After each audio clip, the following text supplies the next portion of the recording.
മക്കളെ, ഏറ്റവും പുതിയൊരു അപ്ഡേറ്റുമായിട്ടാണ് ഞാൻ വന്നിരിക്കുന്നത്. ഇനി SSLC എക്സാം അങ്ങനെ സിമ്പിളായിട്ട് എഴുതാൻ സാധിക്കുകയില്ല. SSLC എക്സാം എഴുതണമെങ്കിൽ ഗവൺമെൻറ് കുറേ കണ്ടീഷൻസ് വെച്ചിരിക്കുകയാണ്. ഇതുവരെ നമ്മൾ എന്ത് ചെയ്യുക, മോഡൽ എക്സാം എഴുതാത്ത കുട്ടികൾക്കും എന്ത് ചെയ്യായിരുന്നു, മെയിൻ എക്സാം എഴുതാമായിരുന്നു. പക്ഷേ ഇനി മുതൽ മോഡൽ എക്സാം എഴുതാത്ത കുട്ടിക്ക് ഒരിക്കലും എന്ത് ചെയ്യാൻ പറ്റില്ല, മെയിൻ എക്സാം എഴുതാൻ സാധിക്കുകയില്ല. മോഡൽ എക്സാം എഴുതാൻ മാത്രമല്ല, വേറെയും കണ്ടീഷൻസ് ഒരുപാട് വെച്ചിട്ടുണ്ട്. മോഡൽ എക്സാമിന് ഓരോ സബ്ജക്റ്റിനും 30% മാർക്ക്, മിനിമം മാർക്ക് കിട്ടുന്ന കുട്ടിക്ക് മാത്രമേ SSLC മെയിൻ എക്സാം എഴുതാൻ സാധിക്കുകയുള്ളൂ.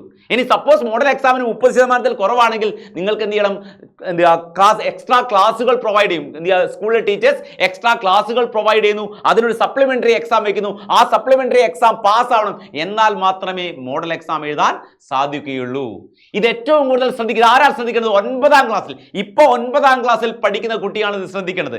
കാരണം 2026-2027 അധ്യയന വർഷത്തിലാണ് ഇത് പ്രാബല്യത്തിൽ വരുന്നത്. അപ്പോൾ 9th സ്റ്റാൻഡേർഡിൽ പഠിക്കുന്ന മക്കൾ എന്ത് ചെയ്യുക, നന്നായിട്ട് ഓർമ്മിക്കുക. ഇങ്ങനെയുള്ള ഒരുപാട് കണ്ടീഷൻസ് നിങ്ങൾക്ക് ഈ വർഷം മുതൽ നിങ്ങൾക്ക് മിനിമം മാർക്ക് 9ാം ക്ലാസ്സിലും മിനിമം മാർക്ക് പ്രാബല്യത്തിൽ വരുന്നുണ്ട്.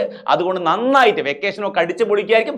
എന്നാൽ പോലും എന്ത് ചെയ്യുക, കുറച്ച് സമയം പഠനത്തിന് വേണ്ടി ഇപ്പോഴേ ചെലവഴിച്ച് തുടങ്ങുക. എന്നാൽ മാത്രമേ നമുക്ക് നല്ലൊരു മാർക്കിലേക്ക് എത്താൻ സാധിക്കുകയുള്ളൂ. അപ്പോൾ മക്കൾ എന്ത് ചെയ്യുക, ഇങ്ങനെയുള്ള പുതിയ അപ്ഡേഷൻസ് ഒക്കെ കിട്ടണമെങ്കിൽ ചാനൽ ഒന്ന് സബ്സ്ക്രൈബ് ചെയ്ത് വെച്ചേ.